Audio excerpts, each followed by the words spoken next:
Okay, we're here today to talk about murder number 2 for the year, which happened on Tuesday, March 1st. At approximately 7 a.m. that morning, officers were dispatched to the 4600 block of Springdale Road for what appeared to be a single vehicle crash.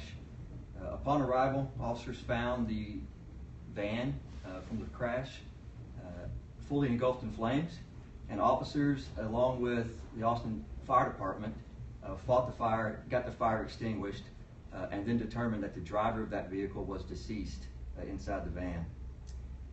Believing that it was simply a vehicular death, our vehicular homicide unit began investigating the crash, and during that investigation, once they got to the victim, who was later identified as Carlos Swiss, they determined that he had a gunshot wound to his body.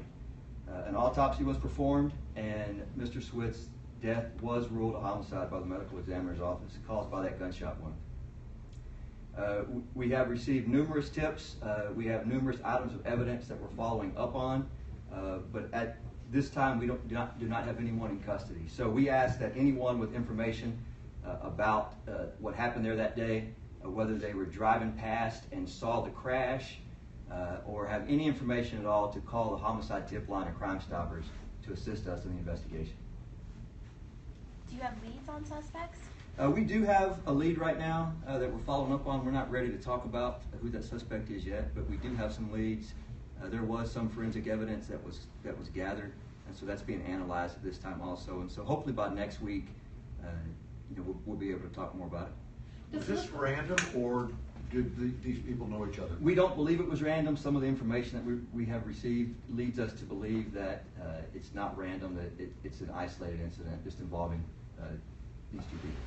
Did the shot look like it came from inside the van and then the other person got out, or from outside the van into it? We're not ready to talk about that yet. Did you have an age on Carlos, by the way? Date of birth 1/3/73. So you said in the press conference or in the press release that you don't believe that there's any danger to the public, but no. If there's someone out there who's capable of doing that, wouldn't that kind of be danger to the public? Sure, but we believe that this incident was related to something between these two people, and not that there's just a random person out shooting people. Was Carlos a worker at the florist company? I know it was a Yes. florist band. Okay. Yes. Do you think it's something like drug related or gangs? No, we don't think there's anything nefarious on the part of the victim. Any other questions? So I just want to be clear on that. You believe they knew each other, it was not random, but it wasn't necessarily over any illegal activity such as drugs. And I don't know that they knew each other, but I think they had some contact prior to the shooting happening. But it wasn't random in that they were strangers. They may have been strangers prior to their encounter earlier. So, but it wasn't as though we don't believe that Carlos was simply driving down the road and some random stranger shot him. We think something led that person to that point. But not something of a criminal activity. Exactly. Yeah. Okay. Yeah.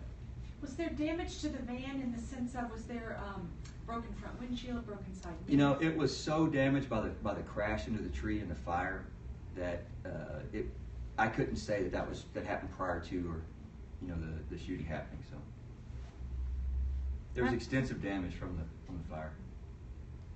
Last question. So are you calling this a person of interest that you're seeking out, or a full-on suspect? We do have somebody in mind, and based on information we've received and some evidence that we're following up on, that leads us to believe we do have a suspect. However, we need to analyze some evidence first.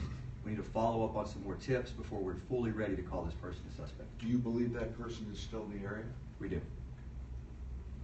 Okay. Thanks. Thank you.